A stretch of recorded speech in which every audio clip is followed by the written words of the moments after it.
June is the first unofficial month of summer. There is no school and life settles down a little, at least in theory. I think that June forgot to get this memo though, because June has been a fairly busy month for us with vacation, a funeral, and a wedding all happening during the month. We also have some summer sports that popped up as well, so it has been a bit of a busier month than I was expecting it to be. Summer also changes what gets played quite a bit as well for me. I play more with our kids while they are out of school, at least when we get the chance. This means that there are a handful of games that show up during the summer that don't typically show up at other times in the year. I always hope to rack up some completions over the summer, but that never seems to really materialize in the way that I want it to. There is one game I am saying goodbye to in June, but it's not a story completion. I should be able to have that be different in July, but we'll see how many games actually get completed then.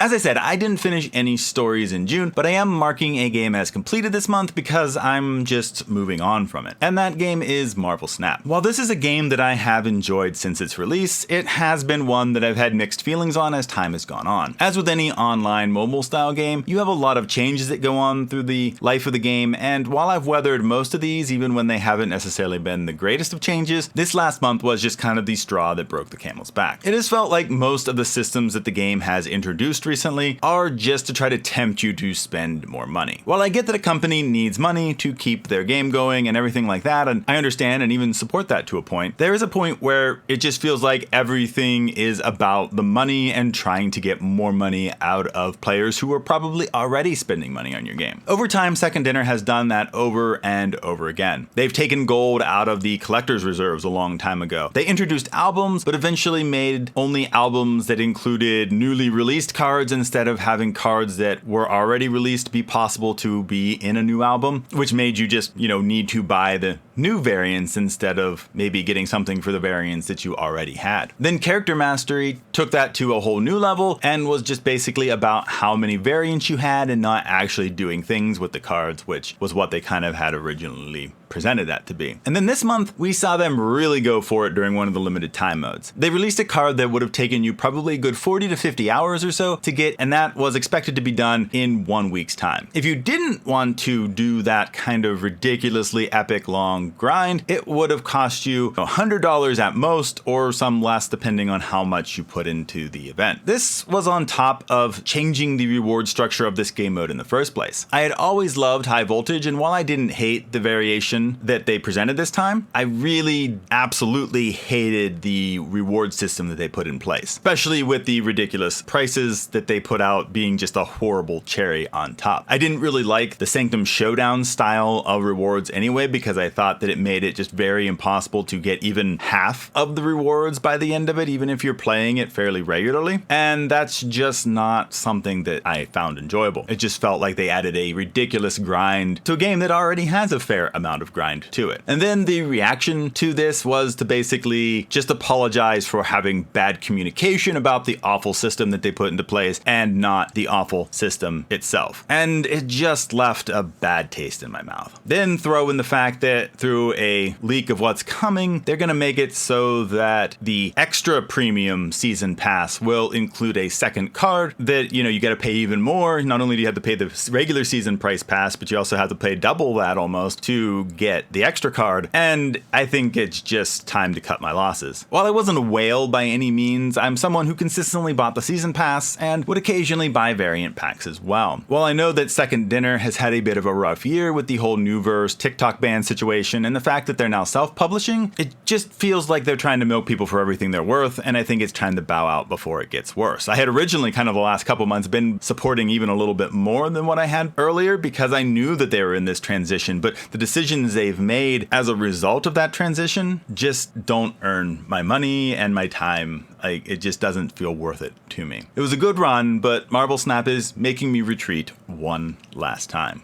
The story category remains the same as last month, but does add a summer visitor that is barely a story game. Final Fantasy IX is the first story game of the month, and I felt like I made a decent amount of progress in the game this month. I made it through most of Disc 2 and have even progressed a fair amount into Disc 3. If I remember correctly, there isn't a lot of the game in the final disc. It's just kind of like maybe a couple final dungeons. So I'm feeling like July may be the month I wrap it up. I'm not guaranteeing it since Final Fantasy IX has a lot of mini games that take up considerable amount of time. It's possible that I won't quite be able to finish it due to this. I have been enjoying my time with the game though, overall. I do enjoy enjoy the story, even though it isn't quite the spectacle of a game like Final Fantasy VII and VIII were. It has its moments where there's some epic things going on, but it tends to be a bit more subdued overall, I've found. I'm enjoying it, but it is a little bit different. I can see why some people may not love it as much as Final Fantasy VII or Final Fantasy VIII. Second story game is Paper Lily Chapter 1. I've continued on with the horror adventure game Paper Lily in June. I'm not really sure where I am in relation to the end of this game, but I feel like I'm probably over the halfway point. I have been enjoying Paper Lily, and I'm looking forward to where it is all going, even though I don't really feel like I know where and what direction it's going at this point in the game. Granted, since this is also Chapter 1, I'm a bit worried that ending point isn't going to be super satisfying, and I may not get a lot of questions or understanding really resolved due to that.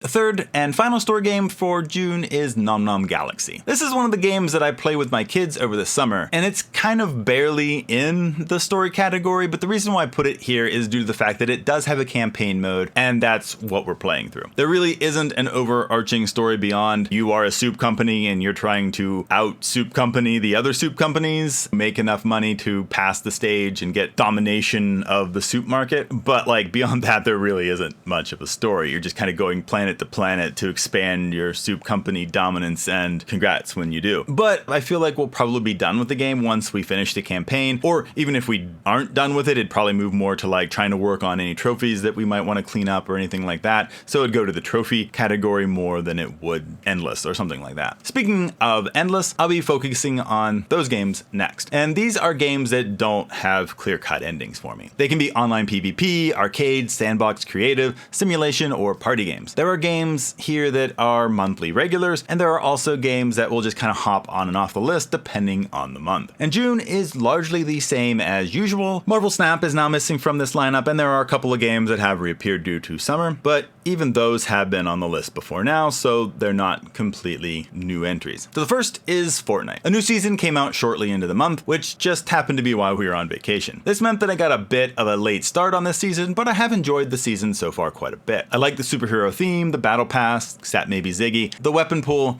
and the superhero leveling system. Even with a later start, I'm already in the 70s, so I'm hoping that it won't be too hard to get over 100 and hopefully knock out the super levels in a little over a month as well. There was also a new mode in Fortnite that is quite a bit of fun as well. Blitz Royale released, which is a really quick mode that you start with a medallion and a weapon to take out people on a smaller map. This has levels like the superhero class, and as you level up, you'll get weapons or boons to make you stronger. Now, it may sound like you don't have chests or anything like that on the map, but that's not what I'm trying to imply. You do have chests just like in a normal battle royale where you can go and find new weapons and stuff like that. You don't have to just rely on the level up system, but that's also in play just like regular battle royale, but it's a much smaller. There's only 30 people in the game from the start, much smaller map, so it's just a nice, quick, fast-paced mode that you can play really quickly, jump in and out of games a lot quicker than the longer battle royale experience. And while I don't necessarily know that I would say I like it better than base Fortnite, it definitely is a fun mode to play every once in a while. Second endless game is NGU Idol. I'm feeling a bit stuck in NGU Idol. I have pretty much completed everything in Evil difficulty. I am at 301 regularly for defeating bosses. I have all challenges completed and am even running low on perks, beast quirks, and wishes. I still have a decent amount of those to kind of work through, but I imagine by the end of July that some of those categories might be completely depleted. The problem that I'm facing is that I just don't have enough power and toughness to tackle version 4 of the Exile Titan.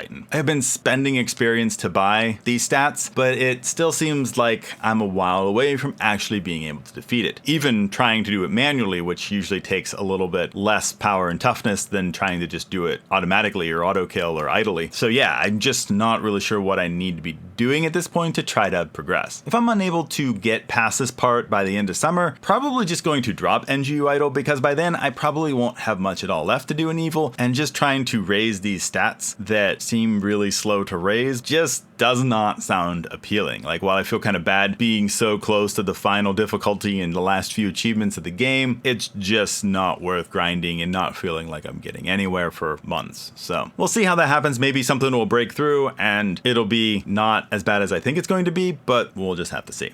Number 3, I have Marvel Rivals. June was another good month of Marvel Rivals, but the Season 2.5 reality was a bit wacky feeling. The release of Ultron brought the rise of the Flyers, and while that did taper off a bit as the half season went on, it still felt like a month that wasn't great to be a tank. Flyers and Poke were all over, and the tanks I tend to play, at least, just don't quite do well with that. Needless to say, I enjoyed playing Strategist or Duelist far more than Vanguard this half season. Not that it meant I played those more than I played Vanguard, but it just meant that they typically were more enjoyable experiences more consistently than my Vanguard play. I don't want to sound like I didn't enjoy Rivals though. It just felt like I couldn't get things going sometimes with characters that just earlier in the season I was doing great with most of the time. We'll see how Season 3 goes as we start getting quicker seasons and a couple new characters, the first of which is looking to be the Phoenix. So I'm looking forward to seeing how the introduction of the new season and the new character will shake things up.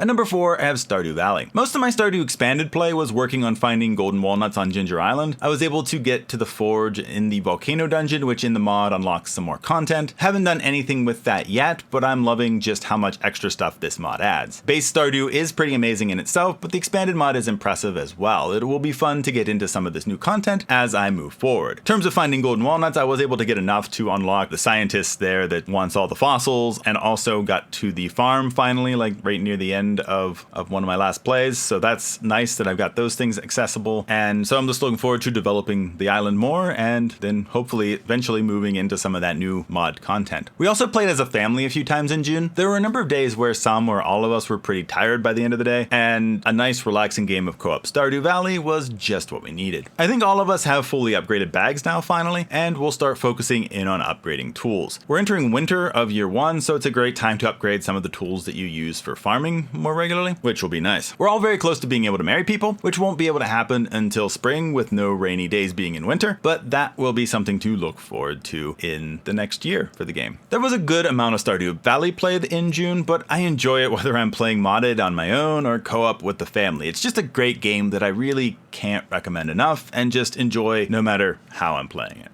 Fifth in this game is Warframe. I haven't played Warframe for a while, but it returned in June mostly due to it being summer and being a game I play with the kids. Most of the month's activities were helping my daughter work through the star chart and farm for Warframes. I think she was able to get Ember, Valkyr, and Nova from doing that this month, so it was a pretty good haul really, but that's mostly what we've been working on. I actually didn't have Nova either since I was missing one piece, so I am able to get Nova here shortly as well, which was nice that even though I was putting in the work for her, that I was able to kind of get something that I hadn't finished. I think I needed a Nova Systems, which is the rarest, and so I just hadn't farmed it, so it was nice to get that. I always enjoy playing Warframe, but sometimes the grind that Warframe requires can burn me out after a while. Even so, it's fun to jump back into and play for a little bit, even if it's only just for the summer.